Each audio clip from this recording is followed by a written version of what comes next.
Hola Sobat Info Bola, kembali lagi bersama admin di sini. Di video kali ini kita akan membahas berita terbaru seputar Timnas Indonesia. Jelang digelarnya ajang Piala AFF U23, kini Timnas Indonesia menghadapi banyak perdebatan mengenai isu pelepasan para pemain. Hingga saat ini masih tercatat setidaknya ada 6 pemain yang belum memenuhi panggilan dari Timnas Indonesia. Ke-6 pemain tersebut ditahan oleh pihak klub dikarenakan peran mereka masih dibutuhkan dalam ajang BRI Liga 1. Tentu saja hal ini menjadi suatu yang merepotkan bagi persiapan Timnas Indonesia. Meskipun begitu, tim pelatih juga tidak bisa menyalahkan fenomena yang terus berlanjut di setiap tahunnya.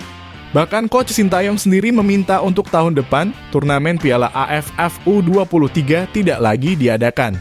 Karena hal itu akan mengganggu stabilitas dari kualitas liga di Indonesia. Namun pada laga perdana nanti Timnas Indonesia akan melawan Timnas Malaysia. Oleh karenanya sudah Sintayong membutuhkan para pemainnya untuk bisa segera bergabung bersama Timnas Indonesia. Berikut ini merupakan daftar susunan pemain yang akan digunakan oleh Coach Sintayong dalam ajang AFF U23 melawan Timnas Malaysia. Seperti biasa, Coach Sintayong sudah tentu akan menggunakan formasi dengan komposisi 3 pemain belakang, 4 pemain gelandang, dan juga 3 penyerang. Dan pada posisi kiper nama Hernando Ari sudah tentu akan menjadi pilihan utama dari pelatih Timnas Indonesia. Jam terbangnya yang sudah cukup tinggi di dalam lapangan, serta pengalamannya yang sudah pernah melawan Timnas Argentina kini tidak dapat diragukan lagi. Hernando Ari juga merupakan sosok penjaga gawang dengan refleks yang sangat baik, sehingga dirinya sangatlah layak untuk masuk ke dalam susunan utama Timnas Indonesia. Akan tetapi nama-nama penjaga gawang lainnya akan tetap digunakan oleh Coach Sintayong dengan catatan Timnas Indonesia bisa melaju jauh di dalam pagelaran ini. Sedangkan untuk posisi pemain belakang, pelatih utama sudah tentu akan menurunkan para pemain langganan Sintayong yang juga memiliki jam terbang tinggi di level klub dan Timnas. Nama-nama seperti Rizky Ridho, Muhammad Ferrari, dan juga Alfandra Dewangga dipastikan akan menjadi pilihan utama dari pelatih asal Korea Selatan tersebut. Hal ini bukanlah tanpa alasan, ketiga pemain tersebut merupakan pemain yang juga diandalkan oleh Sintayong di Timnas senior maupun golongan umur. Dan seperti yang kita ketahui, pertahanan yang kini dimiliki oleh Timnas Indonesia sangatlah kokoh dan sulit untuk ditembus oleh tim lawan. Bagas Kava. Nama pemain asal Barito Putra, Bagas Kava akhirnya mendapatkan panggilan Timnas kembali di era Coach Sintayong.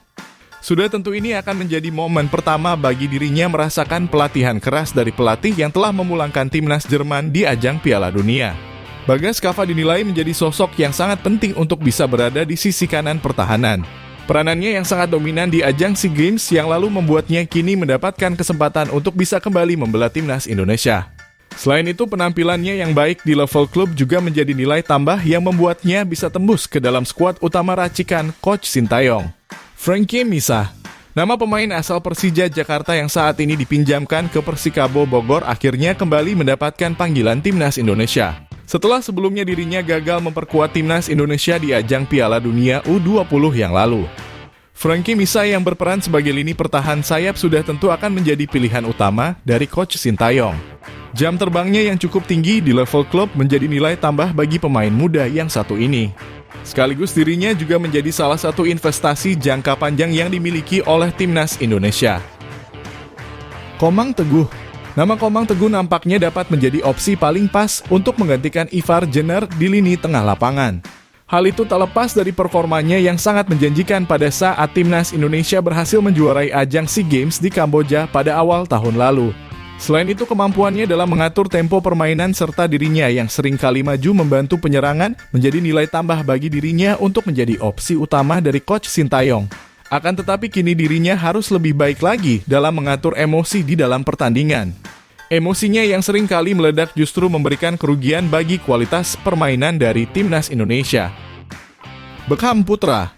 Nama Beckham Putra pada akhirnya kembali mendapatkan panggilan dari Timnas Indonesia. Setelah sebelumnya pemain asal Persib Bandung tersebut memberikan kontribusi besar pada medali emas SEA Games Timnas Indonesia. Beckham Putra merupakan sosok gelandang serang yang mampu menusuk dan juga menyukseskan skema permainan dari tim pelatih. Sehingga meskipun dirinya datang sebagai pengganti dari Marcelino, perannya di dalam lapangan juga tidak bisa dianggap remah. Beckham Putra juga tercatat sebagai salah satu pemain muda yang mendapatkan jam terbang tinggi di level klub. Zaki Ashraf. Nama pemain muda asal PSM Makassar, Zaki Ashraf, nampaknya sangatlah layak untuk menggantikan peran dari Rafael Struijk di Timnas Indonesia. Rafael yang saat ini gagal masuk ke dalam daftar panggilan dikarenakan perizinan, mau tidak mau harus digantikan oleh pemain yang bermain di Liga 1. Zaki Ashraf merupakan seorang pemain belakang yang bisa dipasang untuk menjadi penyerang sayap. Kemahirannya dalam melakukan penyerangan menusuk serta kemampuan umpan silang akan menjadi daya dobrak tersendiri bagi Timnas Indonesia. Tentu saja besar harapan bahwa dirinya dapat tampil baik di dalam pagelaran ini. Fajar Faturrahman. Nama pemain muda lainnya yang masuk ke dalam daftar pemanggilan ini merupakan sosok pemain terbaik dalam ajang SEA Games Kamboja yang lalu. Dirinya yang berperan sebagai pemain belakang seringkali diubah menjadi sosok penyerang di Timnas Indonesia. Kemampuannya yang bisa melakukan kerjasama umpan 1-2 menjadikan dirinya seorang pemain yang cocok untuk mengikuti skema permainan dari sang pelatih. Apalagi keefektifan dirinya di dalam kotak penalti membuat perannya sangatlah dibutuhkan bagi Timnas Indonesia untuk bisa menambah produktivitas gol di ajang ini. Sehingga dirinya sangatlah cocok untuk menggantikan peran Witan Sulaiman yang cukup krusial di dalam sisi sayap penyerangan dari Timnas Indonesia. Ramadhan Sananta, striker lokal murni yang dimiliki oleh Timnas Indonesia dan sekarang memperkuat Persis Solo sudah tentu akan menjadi pilihan utama dari tim pelatih. Meskipun produktivitas gol yang dia sumbangkan masih terbilang jauh dari ekspektasi, namun dalam ajang ini dirinya dapat kembali membuktikan kelayakannya berada di Timnas Indonesia. Karena seperti yang kita ketahui, Timnas Indonesia sangatlah membutuhkan striker tajam yang mampu memaksimalkan peluang yang berhasil didapatkan. Sehingga jika dirinya dapat membuktikan kebolehannya, sudah tentu dirinya akan menjadi langganan di Timnas Senior dan menjadi investasi jangka panjang bagi Timnas Indonesia. Itulah tadi merupakan daftar susunan pemain yang akan digunakan oleh Coach Sintayong dalam ajang AFF U23 melawan Timnas Malaysia. Jangan lupa tulis pendapat kalian di kolom komentar.